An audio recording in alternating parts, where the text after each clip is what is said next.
ರಾಹುಲ್ ಗಾಂಧಿ ಅವರು ಕೂಡ ಪ್ರಧಾನಿ ಲಿಸ್ಟ್ನಲ್ಲಿದ್ದಾರೆ. ಅವ್ರಿಗೆ ಅವಕಾಶ ಕೊಡಬೇಕು ಅಂತೀರಾ ಬೇಡ? ಅವ್ರಿಗೆ ಅಷ್ಟು ಸಾಮರ್ಥ್ಯ ಇಲ್ಲ ಅನ್ಸುತ್ತೆ. ಅವ್ರು ನೋಡಿದ್ರೆ ಏನು ಕೆಲಸ ಮಾಡಲ್ಲ ಅನ್ಸುತ್ತೆ. ಶ್ಯೂರಿಟಿ ಇನ್ನ ಬರಬೇಕು. ಸೊ ಅದರದ್ದು ಒಂದ್ ಸ್ವಲ್ಪ ಆಳ ಅಗಲ ಅನ್ನೋದು ಅವ್ರಿಗೆ ಇನ್ನ ಅರಿವು ಬಂದಿಲ್ಲ ಅಂತ ನನ್ಗೆ ಅನ್ಸುತ್ತೆ. ಸ್ಟೇಟ್ ಗೌರ್ಮೆಂಟ್ ಫ್ರೀ ಅಂತ ಕೊಟ್ಬಿಟ್ಟು ಡೆವಲಪ್ಮೆಂಟ್ ತುಂಬಾ ನಿರ್ಲಕ್ಷ್ಯ ಮಾಡಿ ಬೇಕಾದವ್ರು ಕೊಡ್ಲಿ, ಇರೋರಿಗೆ ಏನ್ ಬೇಕು. ಪ್ರಧಾನಿ ಆಯ್ಕೆ ನರೇಂದ್ರ ಮೋದಿಜಿ. ಮಲ್ಲಿಕಾರ್ಜುನ ಖರ್ಗೆ ಅವರು ಕಾಂಗ್ರೆಸ್ಸಿನ ತುಂಬಾ ವರ್ಷದಿಂದ ಇದ್ದಾರೆ. ತುಂಬಾ ಸ್ಟ್ರಾಂಗ್ ಲೀಡರ್ಶಿಪ್ ಕ್ವಾಲಿಟೀಸ್ ನೋಡಿಲ್ಲ. ಸೆಲೆಕ್ಷನ್ ಆಗ್ಬಿಟ್ಟು ಆಲ್ಮೋಸ್ಟ್ 6-7 ತಿಂಗಳು ಆಗ್ತಾ ಬಂತು, ಏನು ಡೆವಲಪ್ಮೆಂಟೇ ಇಲ್ಲ. ಇದು ತುಂಬಾ ಲಾಂಗ್ ರನ್ ಅಲ್ಲಿ ಸಸ್ಟೈನ್ ಆಗೋದಿಲ್ಲ. ಎಸ್ ವೀಕ್ಷಕರೇ, ಲೋಕಸಭಾ ಚುನಾವಣೆಯಲ್ಲಿ ಯಾವೊಂದು ಪಕ್ಷ ಅಧಿಕಾರಕ್ಕೆ ಬರಬೇಕು, ಹಾಗೇನೆ ಯಾರಾಗಬೇಕು ಮುಂದಿನ ಪ್ರಧಾನಿ, ಈ ಒಂದು ಪ್ರಶ್ನೆಯನ್ನು ಇಟ್ಕೊಂಡು ನಾವೀಗ ಬಂದಿರೋದು ಬ್ಯಾಟರಾಯನಪುರ ವಿಧಾನಸಭಾ ಕ್ಷೇತ್ರಕ್ಕೆ. ಇಲ್ಲಿನ ವ್ಯಾಪ್ತಿಯ ಜನ ಅಥವಾ ಮತದಾರರು ಲೋಕಸಭಾ ಚುನಾವಣೆ ಬಗ್ಗೆ ಏನು ಹೇಳ್ತಾರೆ ಅವರನ್ನೇ ಕೇಳೋಣ. ಸರ್, ನಿಮ್ಮ ಮುಂದಿನ ಪ್ರಧಾನಿ ಆಯ್ಕೆ ಯಾರು ಸರ್? ಆಬ್ವಿಯಸ್ಲಿ ಮೋದಿ. ಓಕೆ, ಯಾಕೆ ಸರ್ ನರೇಂದ್ರ ಮೋದಿ ಅವರೇ? ಇವಾಗ ಯಾಕಂದರೆ ನಾನು ಒಂದು ಮಲ್ಟಿನ್ಯಾಷನಲ್ ಕಂಪ್ನಿಲಿ ಇದು ಮಾಡೋದು ಆಯಿತಾ, ಆದದ್ರಿಂದ ನಮಗೆ ಗೊತ್ತಾಗುತ್ತೆ. ಯಾಕೆಂದರೆ ನಮ್ಮ ಕಂಪನಿ ಇದ್ರದ್ದು ರೆಪ್ಯುಟೇಷನ್ನು, ಆಮೇಲೆ ಅದಕ್ಕೆ ಏನಂತೀವಿ ರೆಕಗ್ನೈಸೇಷನ್, ನಾವು ಯಾವಾಗ ನಾವು ಬೇರೆ ಬೇರೆ ದೇಶದ ಜನರ ಹತ್ರ ಎಲ್ಲ ಮಾತಾಡ್ತಾ ಇರ್ತೀವಿ. ಸೊ ಅವರು ನಮ್ಮನ್ನು ಹೆಂಗೆ ಟ್ರೀಟ್ ಮಾಡ್ತಾರೆ ಅನ್ನೋದು ನಮಗೆ ಅದು ಗೊತ್ತಾಗುತ್ತೆ. ಮುಂಚೆ ಆದರೆ ಈ ಥರ ಇರಲಿಲ್ಲ ಪರಿಸ್ಥಿತಿ. ಮೋದಿಯಿಂದ ನಮಗೆ ಆ್ಯಕ್ಚುಲಿ ಏನಾಗಿದೆ ಅಂದರೆ ಒಂಥರ ಇಂಡಿಯಾ ಅಂತ ಒಂದು ರೆಕಗ್ನೈಸ್ ಒಂದು ಬಂದಿದೆ. ಆಮೇಲೆ ಒಂಥರ ಏನಂತ ಅಂದರೆ ಒಂಥರ ರೆಸ್ಪೆಕ್ಟ್ಫುಲ್ಲಾಗಿ ನೋಡ್ತಾರೆ, ಅದಕ್ಕೆ ಅದರಿಂದ ನಾನು Modi I prefer. Okay, so ಈಗ ರಾಹುಲ್ ಗಾಂಧಿ ಅವರು ಕೂಡ ಪ್ರಧಾನಿ ಲಿಸ್ಟ್ನಲ್ಲಿದ್ದಾರೆ. ಅವ್ರಿಗೆ ಒಂದು ಪ್ರಧಾನಿಯಾಗಿ ಅಂದರೆ ಅವಕಾಶ ಕೊಡಬೇಕು ಅಂತೀರಾ ಬೇಡ ಅಂತೀರಾ? ಸರ್, ಒಂದು ಏನು ನಾನು ಅಬ್ಸರ್ವ್ ಮಾಡಿದ್ದೇನು ಅಂದರೆ ಮೆಚ್ಯೂರಿಟಿ ಇನ್ನೂ ಬರಬೇಕು ಸರ್. ಅಂದರೆ ಯಾವುದನ್ನು ಒಂದು ಪಾಯಿಂಟ್ ಅಂತ ಒಂದು ತಗೊಂಡಾಗ ಅದ್ರ ಬಗ್ಗೆ ತುಂಬ ಆಳವಾಗಿ ಹೋಗಬೇಕು.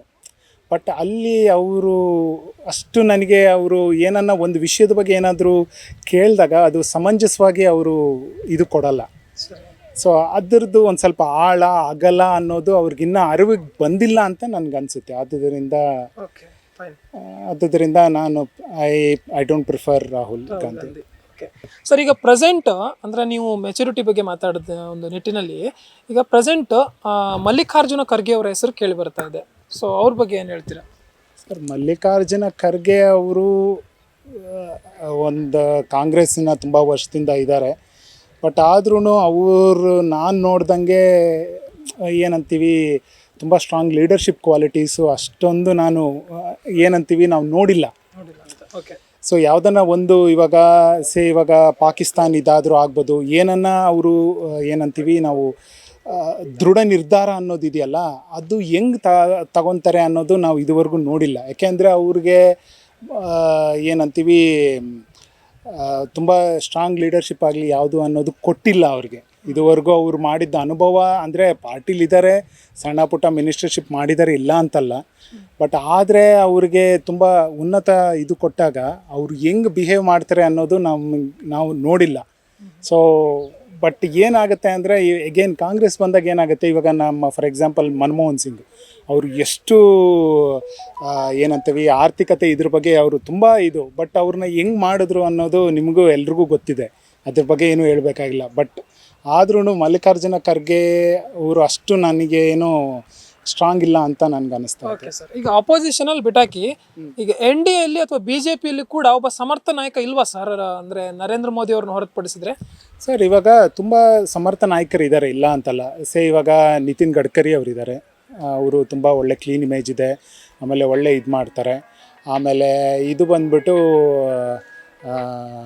ನೆಕ್ಸ್ಟ್ ಬಂದ್ಬಿಟ್ಟು ಅಮಿತ್ ಶಾ ಇದ್ದಾರೆ, ಅವರು ಒಳ್ಳೆ ಇದು ತಗೊಂಡೋಗಿದ್ದಾರೆ. ಮತ್ತು ಮುಂದೆ BJP ಇದ್ರು ನೋಡೋಕೆ ಹೋದರೆ ಯೋಗಿ ಆದಿತ್ಯನಾಥ್ ಅವರು ಇದ್ದಾರೆ, ಅವರು ತುಂಬ ಸ್ಟ್ರಾಂಗ್ ಇದು ತಗೊತಾರೆ, ಏನಾನ ಡಿಸಿಷನ್ ಇದಾಗಲಿ ಆ ಥರದ್ದು ಐ ಫೀಲ್ ಅವರು ಇದ್ದಾರೆ ಇವಾಗ. ಸೊ ಅವರು ಯಾರನ್ನ ಆಗಬಹುದು. ಓಕೆ ಸರ್, ಈಗ ಜನವರಿ 22ಕ್ಕೆ ಅಯೋಧ್ಯೆಯಲ್ಲಿ ರಾಮ ಮಂದಿರ ಉದ್ಘಾಟನೆ ಆಗ್ತಾ ಇದೆ. ಇದೊಂದು ರಾಜಕೀಯ ತಂತ್ರ, ಮತಗಳನ್ನು ಸೆಳೆಯುವ ತಂತ್ರ ಅಂತ ಹೇಳ್ತಾರೆ, ತಾವೇನು ಹೇಳ್ತೀರಾ? ಇಲ್ಲ ಸರ್, ಇದು ಶುದ್ಧ ಸುಳ್ಳು ಅಂತ ಹೇಳ್ತೀನಿ.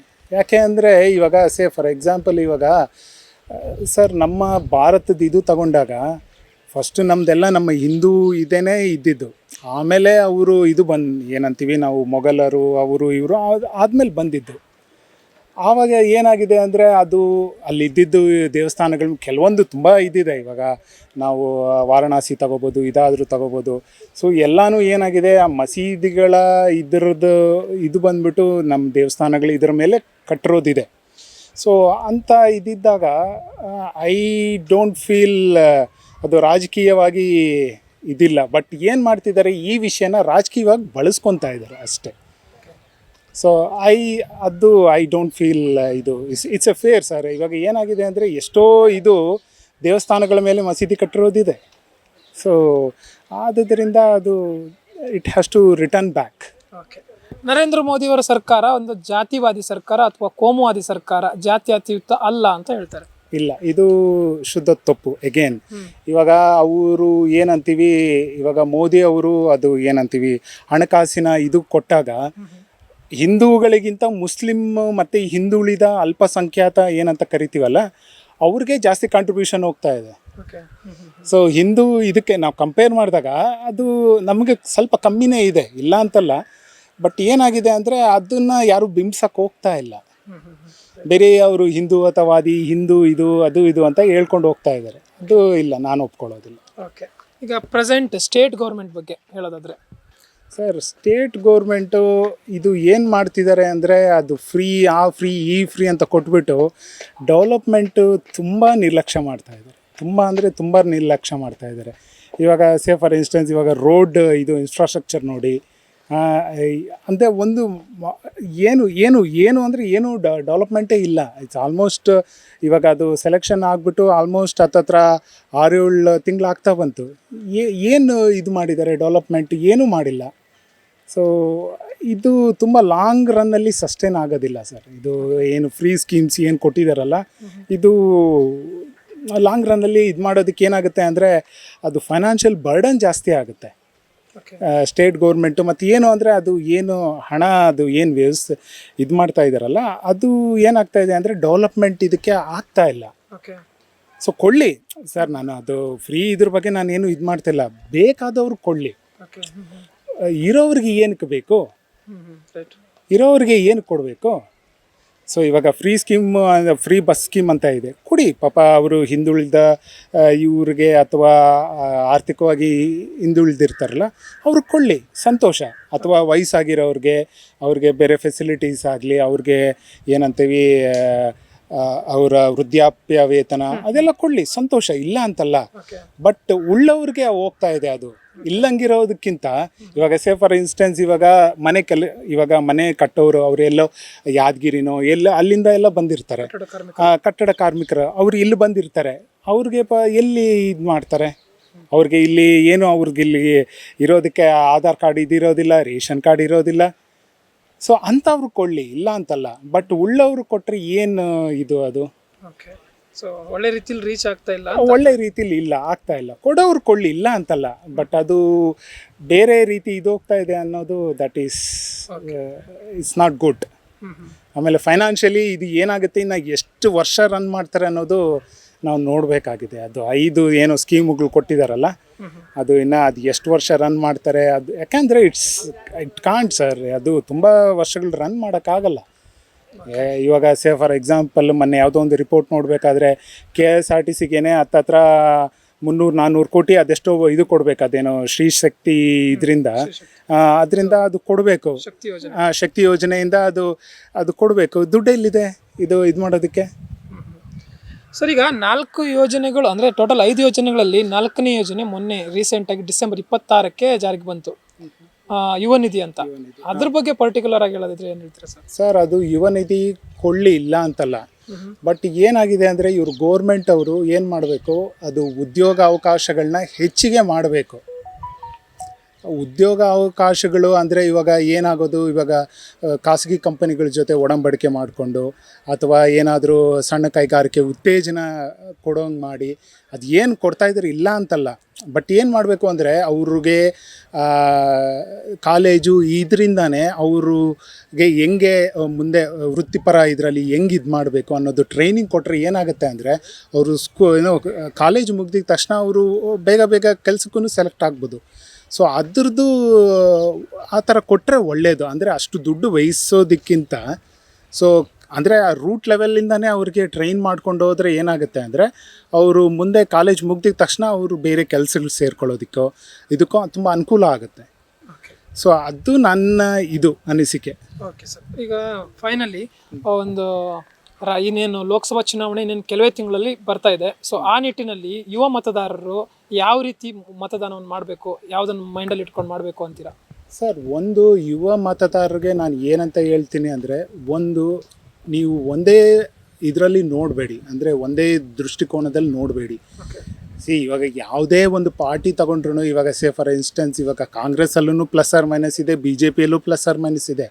ಸೊ ನೀವು ಅದನ್ನು ಬ್ರಾಡ್ ಮೈಂಡಾಗಿ ನೋಡಿ ನಿಮಗೆ ಯಾವುದು ಏನಂತೀವಿ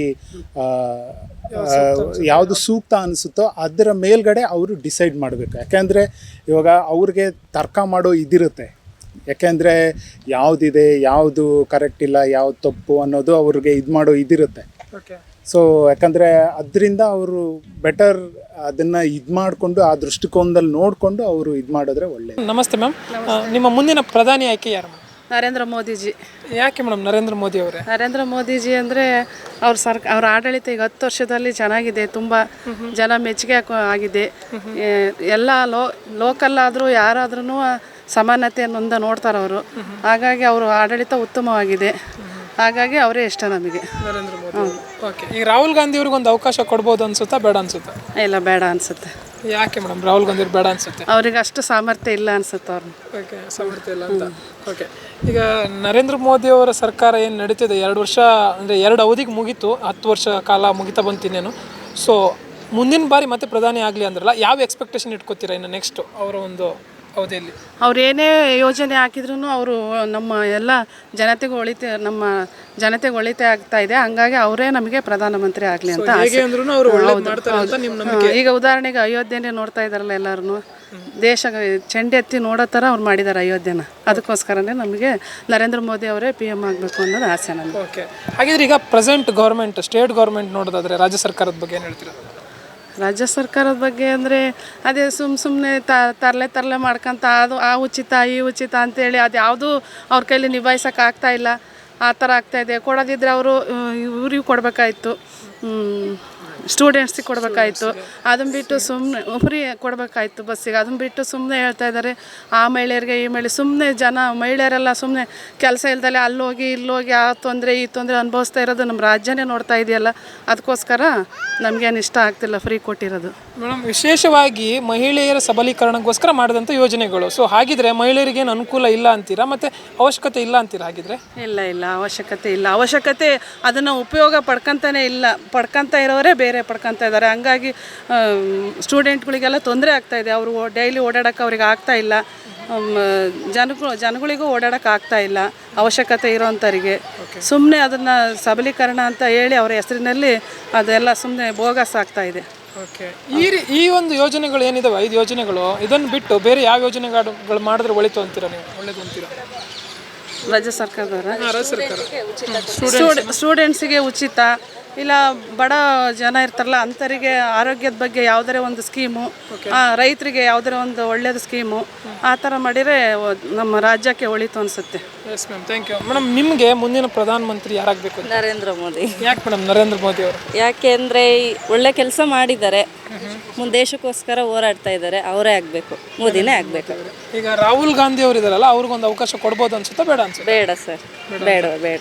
ಯಾಕೆ ಬೇಡ ಅಂತ ಏನಾದರೂ? ಯಾಕೆ ಅಂದರೆ ಅವ್ರು ನೋಡಿದರೆ ಏನು ಕೆಲಸ ಮಾಡಲ್ಲ ಅನ್ಸುತ್ತೆ, ಅದಕ್ಕಾಗಿ ಅವ್ರು ಬೇಡ ಅನ್ಸುತ್ತೆ. ಹಾಗಿದ್ರೆ ಈಗ ಪ್ರೆಸೆಂಟ್ ಸ್ಟೇಟ್ ಗೌರ್ಮೆಂಟ್ ಬಗ್ಗೆ ಮಾತಾಡೋದಾದ್ರೆ ಏನು ಹೇಳ್ತೀರಾ?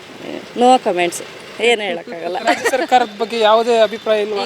ಇಲ್ಲ ಸರ್, ಈ ಯೋಜನೆಗಳ ಬಗ್ಗೆ ಮೇಡಮ್, ಫ್ರೀ ಯೋಜನೆಗಳು ಮಾಡಿದ್ರು ಅದು ಕೊಡಲೇಬಾರ್ದಾಗಿತ್ತು ನನ್ನ ಪ್ರಕಾರ. ಬೇಡವಾಗಿತ್ತು. ಬೇಡಾಗಿತ್ತು. ಮುಂಚೆನೂ ಫ್ರೀಯಾಗಿ ಓಡಾಡ್ತಾ ಇದ್ರಾ ಹೆಣ್ಮಕ್ಳು? ಓಡಾಡ್ತಾ ಇದ್ರಲ್ವ ಫ್ರೀ ಕೊಡೋಕ್ಕಿಂತ ಮುಂಚೆನೇ? ಕೊಡಬಾರ್ದಾಗಿತ್ತು. ಏಕೆಂದರೆ ಅದನ್ನು ಸ್ಟೂಡೆಂಟ್ಸಿಗೆ ಕೊಟ್ಟಿದ್ರೆ ಚೆನ್ನಾಗಿರ್ತಾ ಇತ್ತು ಅಂತ ನನ್ನ ಅಭಿಪ್ರಾಯ. ಇದೆಲ್ಲ ಕೊಡಬಾರ್ದಾಗಿತ್ತು ಫ್ರೀಯಾಗಿ. ಈ ಫ್ರೀಗಳನ್ನೆಲ್ಲ ಬಿಟ್ಟು, ಯೋಜನೆಗಳನ್ನೆಲ್ಲ ಬಿಟ್ಟು ಅಭಿವೃದ್ಧಿ ಕೆಲಸಗಳನ್ನು ಮಾಡೋದಾದ್ರೆ ರಾಜ್ಯ ಸರ್ಕಾರ ಮತ್ತು ಕೇಂದ್ರ ಸರ್ಕಾರ ಯಾವೆಲ್ಲ ಅಭಿವೃದ್ಧಿ ಕೆಲಸಗಳನ್ನು ಮಾಡಬೇಕು ಅನ್ಸುತ್ತೆ ನಿಮಗೆ? ಡೆವಲಪ್ಮೆಂಟ್ ಅಂದರೆ ರೈತರಿಗೆ ಮಾಡಬೇಕಾಗಿತ್ತು, ಸ್ಟೂಡೆಂಟಿಗೆ ಮಾಡಬೇಕಾಗಿತ್ತು. ಇದೆಲ್ಲ ಬೇಡ ಅಂತ ಅನ್ಸುತ್ತೆ ಅಷ್ಟೇ. ಫ್ರೀ ಯೋಜನೆಗಳು ಫ್ರೀ ಯೋಜನೆಗಳು ಬೇಡ ಅನ್ಸುತ್ತೆ. Thank you. ಎಸ್ ವೀಕ್ಷಕರೇ, ಇದಾಗಿತ್ತು ಅಂದರೆ ಮಹಿಳಾ ಮತದಾರರ ಒಂದು ಮಾತು. ಕ್ಯಾಮರಾ ಪರ್ಸನ್ ಸಂದೀಪ್ ಜೊತೆ ಜಯಲೇಗೌಡ್, ಕರ್ನಾಟಕ ಟಿವಿ, ಬೆಂಗಳೂರು.